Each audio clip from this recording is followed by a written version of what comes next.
Now less than 5 months away from the 2026 midterm elections, and today 4 states are holding their primaries. This includes the closely watched Democratic race for U.S. Senate in Maine.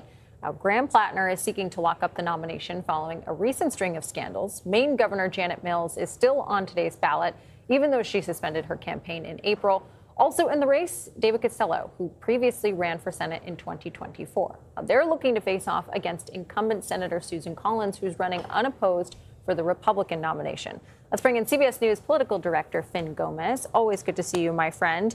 Let's start with Platner. You know, his allies in Congress, they're continuing to back him despite those scandals. What's your read on this? Yeah. Despite a tumultuous final stretch into today's primary, Platner remains the clear frontrunner.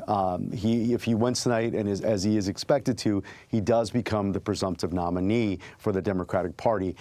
His outsider campaign has spent months building support, fundraising, and his strongest rival, Governor Janet Mills, as you said, suspended her campaign in April, though it's important to note she's still on the ballot, as several of her allies, even this morning, have flagged. The race has, as you said, been overshadowed recently by reports about Platner's personal conduct, including allegations from Lindsay Fiffield, an ex-girlfriend who told the New York Times, among other alarming allegations, that he physically restrained her during their relationship about 10 years ago.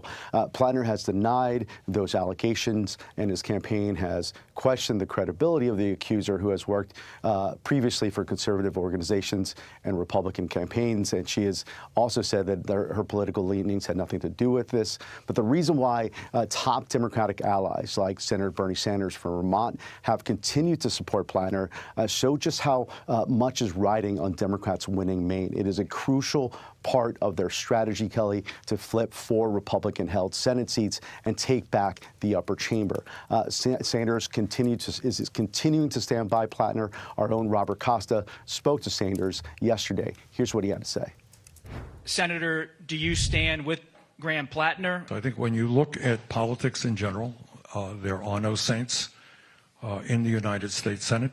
We need allies in the United States Senate who have the guts to take on the big money that is dominating this country, who have the guts to say that every American is entitled to health care as a human right, who have the guts to say that maybe we don't give tax breaks to billionaires, but demand that they start paying their fair share of taxes. I'm supporting Graham Platner. We've also heard from the former political director of Platner's campaign, Genevieve McDonald, who a Washington Post op-ed argued in a Washington Post op-ed argued that Platner is unfit for the office and has a problem with the truth. If you recall, McDonald left the campaign last year following controversy over Platner's past Reddit posts. The Platner campaign has been very critical of McDonald, arguing that Platner's wife had shared sensitive personal information with McDonald in confidence, after the campaign asked the couple to disclose any potential vulnerabilities that could become public in a tough Senate race. And it's also notable that Fiffield also responded to the op-ed praising McDonald for coming forward in that tweet. All right, let's talk about the L.A. mayor's race, Finn. CBS News is projecting that Nithya Raman will advance to the runoff with the incumbent mayor, Karen Bass. But a lot of Republicans have been raising concerns about the integrity of California's elections. Listen to this. I'm not saying it's rigged. I'm saying it stinks to high heaven, and everybody knows that. Some of these efforts are so diabolical and so far upstream it is impossible to prove. But I think everybody knows instinctively something is wrong here, and that's a concern. Mike Johnson saying he's not saying that it's rigged, but then he raises all of these concerns. Meanwhile, the president of the United States is saying that it's rigged. So break it down for our viewers. What do they need to know? You don't live in California. What do you need to know about how those elections work? Look, this has been a wild ride, Vlad, since election night. Spencer Pratt, as you know, the former reality TV star, had about an 8-point lead, I believe, over Raman on election day. But as more ballots were counted over the following days and over the past week, Raman steadily closed the gap and overtook Pratt. Look, that shift is what has been triggering this Republican outcry.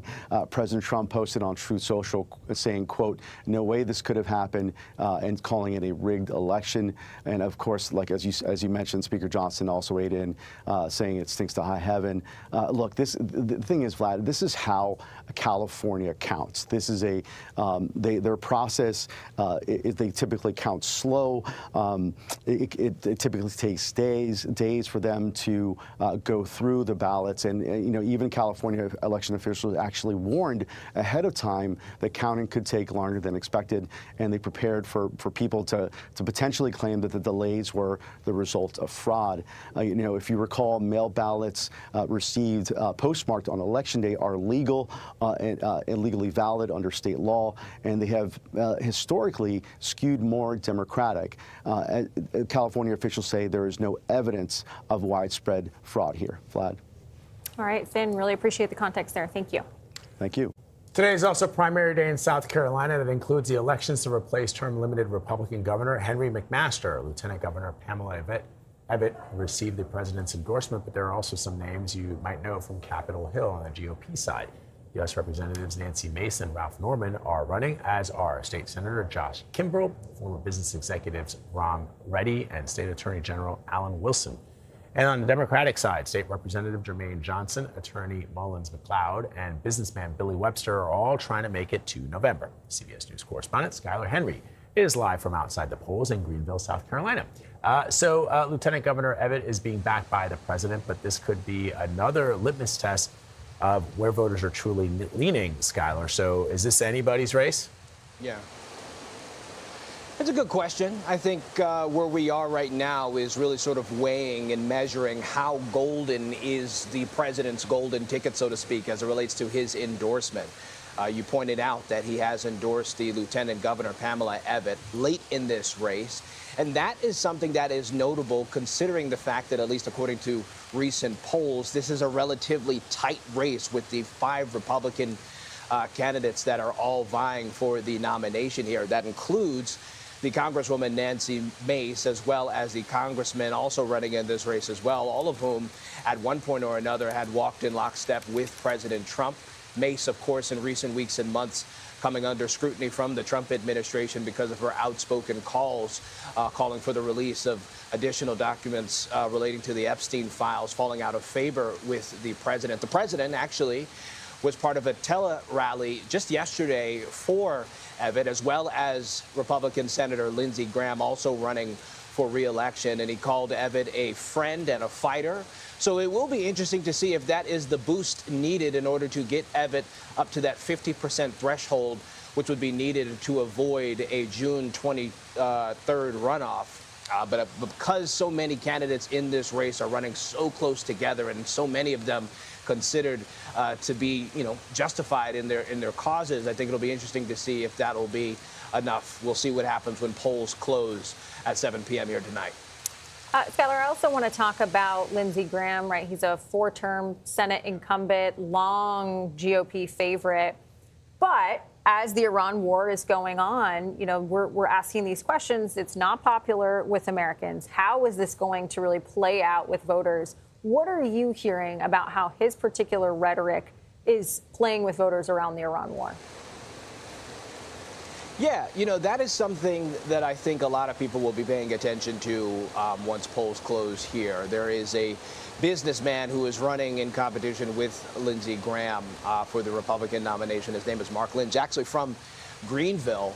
And according to a recent poll from the Citadel, it shows that Lynch had about 36% of support, while Graham had 46% of support, at least as of right now. And so I think that is the closest competitor in terms of whether the senator has the momentum to move forward in this nomination. But again, because this will be his 4th time should he win, I think a lot of people are, wondering whether, anything really sort of matters in that front. We know that the president is someone who strongly supports Lindsey Graham, and Lindsey Graham is someone who strongly supports the president. And I think that having his endorsement yesterday as well certainly will bring favorable for a lot of those who may be wondering which way to pick in that race as well. All right, Skylar Henry reporting from South Carolina for us this morning. Thank you, Skylar.